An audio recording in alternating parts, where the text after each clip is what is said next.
जब मुझसे कोई कहता है ना कि पेरेंटिंग की दुविधा है, बच्चों को कैसे संभालें, मुझे बच्चे भी दिमाग में आते हैं कि पेरेंट्स को कैसे संभालें। मुझे सच में लगता है कि ज़्यादा सीखने की ज़रूरत पेरेंट्स को है, ना कि बच्चों को है। मेरी राय में इस दुनिया का सबसे मुश्किल काम माँ होना है, बाकी सारे काम आसान हैं। 10 लोग आपके सामने चिढ़ा के बोलेंगे तुम्हारा बच्चा जो है ना देखने में भद्दा लगता है, आपका खून जल जाता है उस समय। पहले किसी माँ का अपने बच्चे को मारना केवल एक स्थिति में होता था कि माँ अविवाहित है। इसलिए पेरेंट होने में बहुत पेशेंस चाहिए, क्योंकि आपका बच्चा वैसा होगा नहीं जैसा आप चाहते हैं। जब मुझसे कोई कहता है ना कि पेरेंटिंग की दुविधा है, बच्चों को कैसे संभालें, मुझे बच्चे भी दिमाग में आते हैं कि पेरेंट्स को कैसे संभालें ये।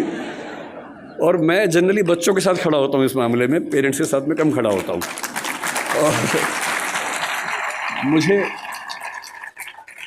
मुझे सच में लगता है कि ज़्यादा सीखने की ज़रूरत पेरेंट्स को है, ना कि बच्चों को है। और अभी कोटा में जितनी दुर्घटनाएं हुई, तो वहाँ के एक वरिष्ठ अधिकारी हैं राजस्थान सरकार के, जो कोटा में डीएम भी रह चुके हैं। उन्होंने मुझे फ़ोन किया कि मैं चाहता हूँ कि आप भी इस प्रक्रिया में हमारी हेल्प करें बच्चों के लिए। मैंने कहा आप जिस दिन कहेंगे मैं आ जाऊँगा, जो कहेंगे मैं कर दूँगा, आप बताइए क्या करना है। बोले कोटा में बहुत सारे बच्चे हैं, हम चाह रहे हैं कि उनसे आप बात करें। मैंने कहा एकदम आ जाऊँगा, लेकिन अगर आप मेरी सलाह माने तो उनके पेरेंट्स से बात करवाइए, क्योंकि ये दिक्कत बच्चों की नहीं है, ये दिक्कत पेरेंट्स की है। तो उसके बाद से वो प्रोग्राम बन नहीं पाया, क्योंकि पेरेंट्स को बुलाना भी आसान काम नहीं है। बच्चों को तो घेर घार के आप बिठा सकते हैं, पेरेंट्स को आप कैसे बुलाएं। मैं क्योंकि अध्यापक हूँ और बच्चों से बात ज़्यादा करता हूँ, अक्सर मैं जब क्लास लेता हूँ तो बच्चों की संख्या अच्छी खासी होती है, और ये बहुत चुनौती होती है कि उनको 3 घंटे, 6 घंटे, 8 घंटे बिठा के रखना। हमारी क्लासेस में बच्चों को ये छूट है कि वो जब चाहें उठ के जा सकते हैं। मेरी क्लास में विशेष रूप से और भी छूट है, वो सो भी सकते हैं क्लास में, मैं उनको कभी नहीं रोकता हूँ। इतना ही कहता हूँ कि नींद आए तो कोने वाली कुर्सी पर चले जाएं, ताकि दीवार पे सिर लगे तो ज़्यादा चोट ना आए, ऐसे सिर पे झटका आ सकता है। वो मेरी क्लास में खा भी सकते हैं। मैं खुल के बोलता हूँ कि मेरी क्लास में आपको बिल्कुल नहीं सोचना है, खाने का मन करे खाते रहो, नींद आए सो जाओ, उठने का मन करे उठ के चले जाओ, मुझे कहीं कोई दिक्कत नहीं है। अगर आप मेरी क्लास में उठ पा रहे हैं, खा पा रहे हैं, तो ये मेरा फेलियर है, आपका नहीं है, कि मैं आपको रोक नहीं पा रहा हूँ। तो इसी बहाने मुझे फीडबैक भी मिलता रहता है कि मैं कैसा पढ़ा रहा हूँ। तो आप लोग अपना हरकतें करते रहिए और मैं अपना काम करता रहूँगा। तो बहुत ज़रूरी होता है कि उन बच्चों को बहुत शुष्क तरीके से ना बताया जाए, थोड़ा रोचक तरीके से बात की जाए। रोचक तरीके से बात करने का एक ही तरीका है कि आप उनको कहानियों के माध्यम से बताएं, एग्जाम्पल्स के माध्यम से बताएं, एनेक्डोट्स इनको हम कहते हैं, घटनाओं के माध्यम से बताएं। और जैसे ही हम घटनाएं सुनते हैं, कहानियां सुनते हैं अपने आसपास की, तो हमें किसी चीज़ का महत्व और कॉन्सेप्ट दोनों समझ में आते हैं। मैं जहाँ से ये बात करना शुरू करना चाहता हूँ वो ये है कि पेरेंटिंग के नज़रिए से हमारा समय दुनिया के इतिहास का सबसे मुश्किल समय है। पेरेंटिंग हमेशा मुश्किल रही है। मेरी राय में इस दुनिया का सबसे मुश्किल काम माँ होना है, बाकी सारे काम आसान हैं। माँ बन के अपने बच्चे को पालना इतना मुश्किल काम है। मतलब बाप लोग जाते हैं, बिजनेस करते हैं, पैसा कमाते हैं, सब कुछ करते हैं, बड़ी बात है, वो भी छोटी बात तो नहीं है। लेकिन उससे ज़्यादा मुश्किल है एक छोटे बच्चे के साथ 24 घंटे गुजारना, बिना क्रोधित हुए गुजारना, उसकी हर तरह की जिद, हर तरह की छटपटाहट, बेचैनी को झेलते हुए गुजारना, अपने जो करियर हो सकता था उसको दांव पे लगा के उसकी ज़िंदगी को संवारना। एक छोटा बच्चा एक स्टार्टअप जैसा होता है, क्योंकि जैन समुदाय है इसलिए मैं ऐसी भाषा ज़्यादा बोल रहा हूँ। एक स्टार्टअप जैसा है, आप उस पर 15, 17, 18 साल इन्वेस्ट करेंगे, बहुत सारी पूंजी खर्च करेंगे, समय खर्च करेंगे, तो जाके उसकी वैल्यूएशन बनती है। और नहीं तो जैसे स्टार्टअप्स फेल होते हैं, 1000 में से एक आधी पास होता है, बहुत सारे स्टार्टअप फेल होते हैं। तो ये परवरिश की दुनिया में भी होता ही है। जब मैंने कुछ घटनाओं की खोज की कि आजकल के चैलेंजेस क्या हैं, तो मैं घटनाएं पढ़ के बहुत घबरा सा गया। फिर मैंने कारणों की खोज की। मैंने देखा कि पिछले केवल 6 महीने की अगर मैं बात करूं या 2-3 साल की बात करूं, तो ये घटना कि किसी पेरेंट ने अपने बच्चे को मार ही दिया, किसी भी दौर की तुलना में ज्यादा हो रही है। फेलिसाइड एक शब्द होता है साइकोलॉजी में। फेलिसाइड का मतलब है अपने बच्चे को मार देना। फेलिसाइड जिस गति से हमारे समाज में इस समय है उतना किसी दौर में नहीं था। आज के ही अखबार में खबर मैंने पढ़ी, परसों की खबर है।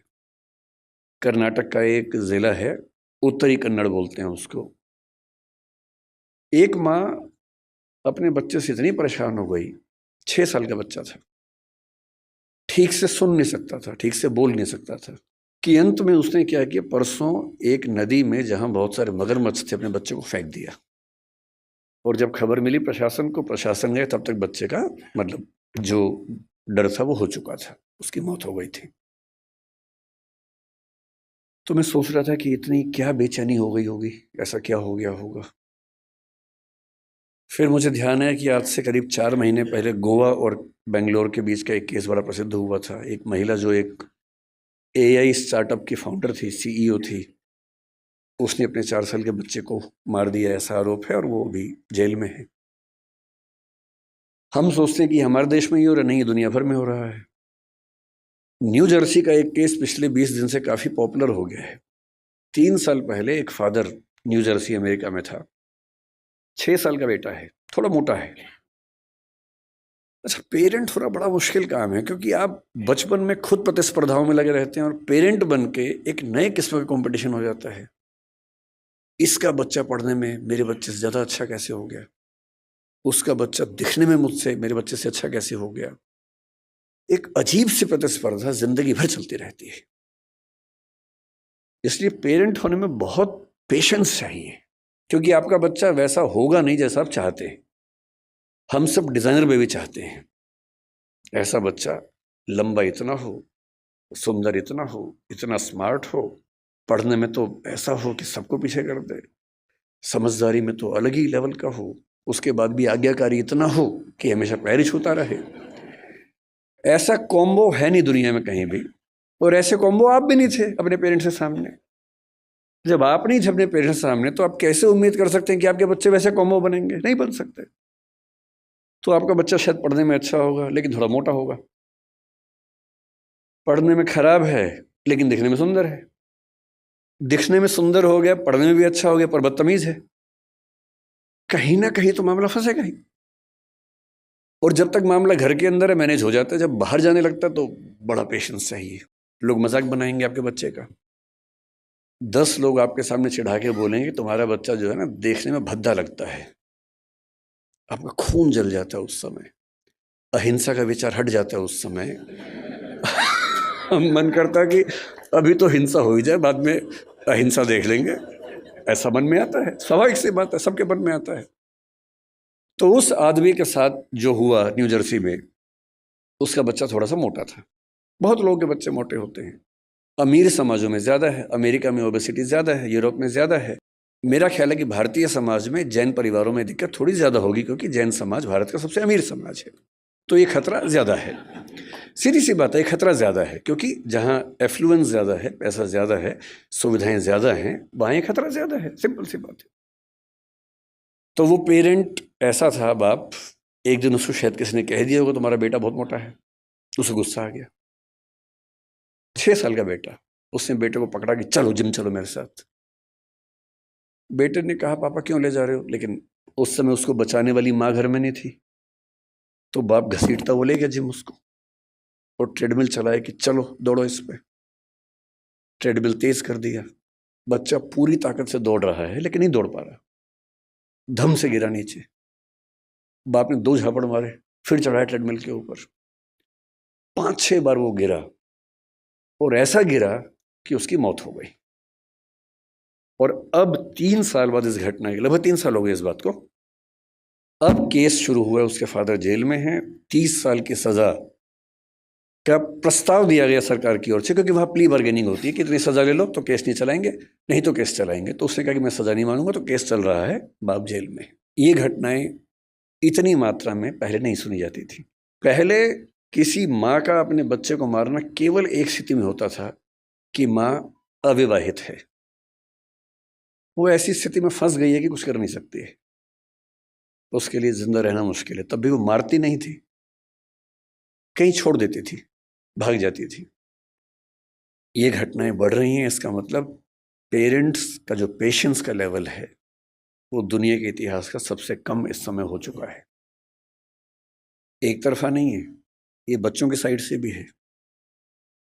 अगर आप बच्चों का मनोविज्ञान देखेंगे तो वो भी बहुत अच्छे सिम्टम्स नहीं आ रहे हैं इस समय। अभी 2-3 महीने पहले बेंगलुरु में घटना घटी है। 14 साल का एक बच्चा, 15 साल का उसका भाई, 2 भाई हैं। 14 साल के बच्चे ने अपने माँ बाप दोनों की हत्या कर दी। एक बहुत बड़ा बोल्डर उनके ऊपर फेंका, बाप के ऊपर। पिता को मारना चाह रहा था, माँ दुर्भाग्य से क्योंकि साथ में थी उसकी मौत हो गई। और फिर पूछा गया कि ऐसा क्यों किया भाई तुमने? उसने जो कहा वो हम सबके लिए बहुत जरूरी है। उसने कहा पिछले कुछ समय से मुझे और मेरे भाई को एलर्जी हुई, उस एलर्जी की वजह से हमारी त्वचा कहीं कहीं जल गई, काली हो गई। और रोज हमारे पापा बोलते थे, मतलब गालियां देते थे कि तुम कितने भद्दे दिखते हो, बदसूरत दिखते हो, क्या करते हो, बदतमीजी करते हो, कुछ गलत काम करते हो, इसलिए ऐसा हो गया है। और उसने पुलिस को बताया कि एक तो मैं खुद परेशान कि मेरे साथ ये क्या हो रहा है, और जब मैं घर आता था इस उम्मीद में कि घर पे कम से कम घर पे तो लोग मुझे समझेंगे, वहां तो प्रेम मिलेगा, वहां तो अनकंडीशनल तरीके से मुझसे बात होगी। वहां भी गालियां पड़ती थी, रोज गालियां सुनता था। और एक दिन जब गालियां बहुत ज्यादा हो गई, नहीं झेल पाया, तो मैंने कदम उठाया और मुझे इस बात का कोई अफसोस नहीं। ऐसी घटनाएं, 14 साल का बच्चा है सिर्फ। आप इंटरनेट पे केवल एक चीज सर्च करके देखिए कि ऐसी माताएं या पिता बूढ़े जिनको बच्चों ने घर से बाहर निकाल दिया हो। मैंने यूं ही परसों नेट पर सर्च किया, old age parents who have been thrown out by their children from the home. मुझे लगा एक आध घटना सामने आएगी, कुछ पढ़ूंगा उसके बारे में। इंटरनेट के कई पेजेस भर गए, घटनाएं खत्म नहीं हो रही थी। और जो मोस्ट रिसेंट घटनाएं थी उनमें से एक थी बंगाल की, एक ऐसी औरत जिसका पति मर गया, 90 साल की है, 7 बच्चे हैं। 7 बच्चे उन घरों में रहते हैं जो उस महिला के पति ने और उसने मिलकर बनाए थे। और 7 बच्चों ने अपनी माँ को घर से बाहर निकाल दिया, जिस जगह में रहती थी। 12 सात की घटना है, 12 सात एक जगह है बंगाल में, वहां की घटना है। अब माँ घर में है, कैसे निकाले? किराए पर एक टीम को हायर किया, बदमाशों की टीम को। वो आई, माँ को उठाया, रात को लेके गई और कहीं फेंक के आ गए,